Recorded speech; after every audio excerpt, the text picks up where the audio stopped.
Ó, no diário, ele está num ponto de inflexão bem relevante, assim, XAUSD. A gente está fazendo a movimentação de alta, agora eu compartilhei para vocês, não esqueci.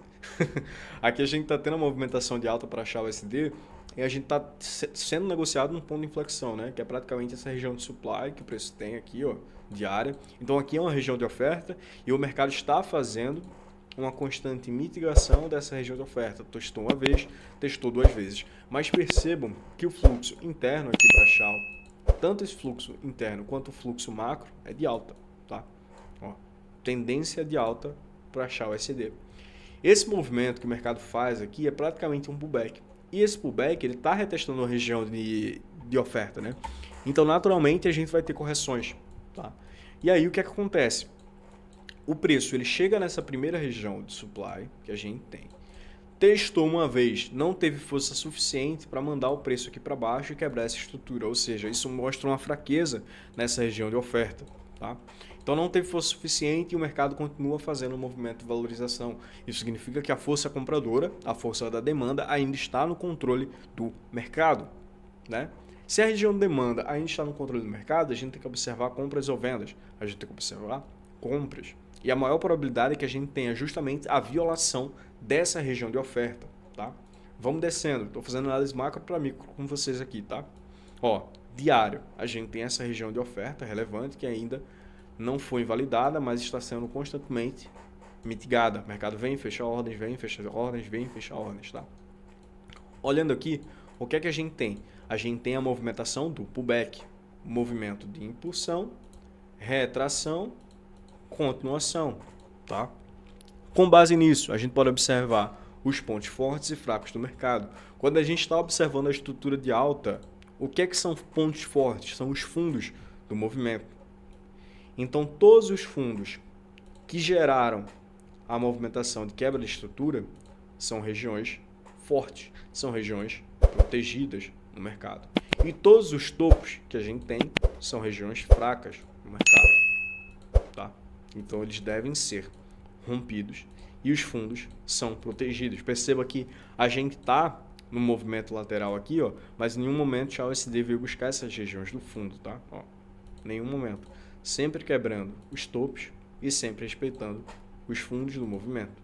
E aí, isso é praticamente o que a gente tem no 4 horas. Vamos ver numa hora para ver o que está acontecendo mais recentemente, né? Ó, ele está fazendo justamente uma acumulação dentro dessa região de oferta macro, tá? E outra, o mercado ele faz um fundo e faz um topo de movimento. O que é que a gente tem? Fundo, topo de movimento. O mercado ele está sendo negociado em uma região de premium, ou seja, uma região cara, acima de 50% do movimento principal. Nesse caso, para achar o USD, a maior probabilidade nesse ponto seria de venda. Tá? Por quê? A gente está tendo essa acumulação, porém, dentro de uma região, cara. Então, se é a região cara, o institucional quer vender caro. Ele não quer comprar nesse ponto. Né? Por isso que a gente está vendo esse movimento de acumulação. Só que, como essa região de supply ela já foi mitigada várias e várias vezes, eu tendo a acreditar que essa movimentação de XAUSD pode gerar apenas um movimento de correção para a continuação de alta. A gente pode ver XAUSD fazendo uma movimentação de queda, capturando essa liquidez que tem presa aqui, chegando a níveis de fair value gap, por exemplo, ou até níveis mais abaixo, né, da demanda macro do mercado, para fazer a continuação de alta. Tá? Então, de cara, para mim, XAUSD, essa é a movimentação mais provável que aconteça. Só que aí a gente está tendo uma negociação em outro ponto de inflexão, que é a região de demanda de 4 horas. Essa região de order block aqui, ó, que já foi mitigado várias e várias vezes, mas ele foi mitigado, mas em nenhum momento ele foi violado, tá? Então a gente tem uma região de demanda de 4 horas que ainda não foi violada, ok? Então, o que é que eu observaria? XAUSD está em 2 pontos de inflexão. Perceba, ó, vejam que interessante, o preço ele está sendo negociado entre essas duas regiões, essa região de demanda e essa região de oferta. O mercado vai, sai, demanda, vai para oferta, volta para demanda, volta para oferta, volta para demanda, volta para oferta. Ou seja, a gente está vivendo, para achar o SD aqui, o cenário que eu costumo chamar de moedor de carne, velho. Moedor de carne. O mercado está praticamente fazendo um movimento de consolidação, de acumulação. Como eu sempre falo para vocês, o que é que a gente teve que fazer o que é que a gente tem que fazer durante o momento de consolidação no mercado? Falem para mim aí. Quero ver se vocês estão afiados. Depósito mínimo na TIC $1.100, tá? Moendo. Exato, ó. O Gamer World em Angola aí já falou. O que é que você tem que fazer quando o mercado está acumulado? Fala comigo. O que é que você tem que fazer quando a gente está tendo um cenário de moedor de carne? O mercado está fazendo várias acumulações. Vitor aí também respondeu, né? Fora. O que é que você vai fazer, irmão? Né? Você tem que saber identificar as estruturas de mercado justamente para não ficar preso nesse tipo de situação. Por quê? Quando o mercado está mandando, eu falo sempre para vocês isso, né? A gente está vendo a movimentação praticamente de ping-pong. E o mercado é como se fosse um ping-pong, ou seja, ele joga o preço de um lado para outro, sempre jogando da região da oferta para a demanda, de oferta para a demanda, oferta para a demanda. O mercado sempre vai mandando essas regiões.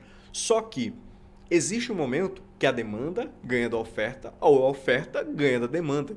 Percebam que nessa movimentação que a gente tem acontecendo em XAUSD, nenhuma das duas regiões foi violada. Nem a região de demanda, nem a região de oferta. Então a gente está num cenário de acumulação. Qual é a maior probabilidade de acontecer aqui? A gente ter um movimento de queda, e esse movimento pode ser a captura de liquidez para a continuação de alta. Mas, se esse movimento de queda acontecer, o que é que ele vai fazer? Ele vai fazer a invalidação dessa região de demanda. E essa invalidação dessa região de demanda, ela pode ter um movimento de queda, correção, para a gente buscar uma venda em direção a um ponto mais descontado, para aí seguir para a tendência macro. Por quê? Por mais que o mercado possa cair nesse ponto, a tendência macro para a XAUSD ainda é de alta. Ainda é de alta, tá?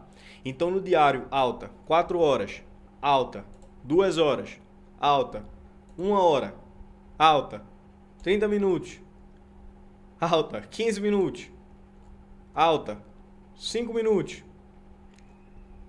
Ó, deixa eu puxar a mão um pouquinho. Qual é a tendência? Qual é a tendência em 5 minutos? Qual é a tendência aqui em 5 minutos? Alta, pô. Olha isso. Movimentação de alta. Topos e fundos ascendentes. E agora, no cenário presente, a gente está passando por uma acumulação. Então, quando a gente vê o cenário nesse sentido aqui, o que é que você tem que fazer? Ficar de fora. Identifique as regiões de oferta e demanda relevante para saber se o mercado está fazendo esse ping-pong, esse moedor de carne, e não ficar operando esse ativo e batendo cabeça. Né? Eu falo que é moedor de carne justamente por isso. Você faz uma compra, é estopado. Você faz uma venda, é estopado. Isso aqui é o que a gente chama no mercado justamente de indução. Né? Ou seja, isso aqui é uma acumulação gerada para criar liquidez no mercado. E esse movimento tem muita liquidez. Tem muita liquidez de comprador, tem muita liquidez de vendedor. Em algum momento, essa liquidez vai ser capturada e o mercado vai tomar a sua direção principal. Mas você não vai estar aqui para fazer a adivinhação de qual liquidez vai ser capturada primeiro. Espera o movimento de liquidez ser capturada. Né? Então, quando a liquidez for capturada, aí sim você toma uma decisão muito mais assertiva, tá? Então deve ser por isso que vocês estão batendo cabeça com o XAUSD, mas é praticamente essa movimentação, tá? O mercado está numa região de prêmio, a gente pode ver uma queda até essa região. Agora, se o mercado sustenta essa região de demanda a partir daqui, ó, sustentou a região de demanda, começou a alinhar o fluxo a partir daqui, a gente já pode imaginar que essa região de supply ela possa ser violada, tá, pessoal? Então é praticamente isso que eu observo para a XAUSD. Me falam se entenderam?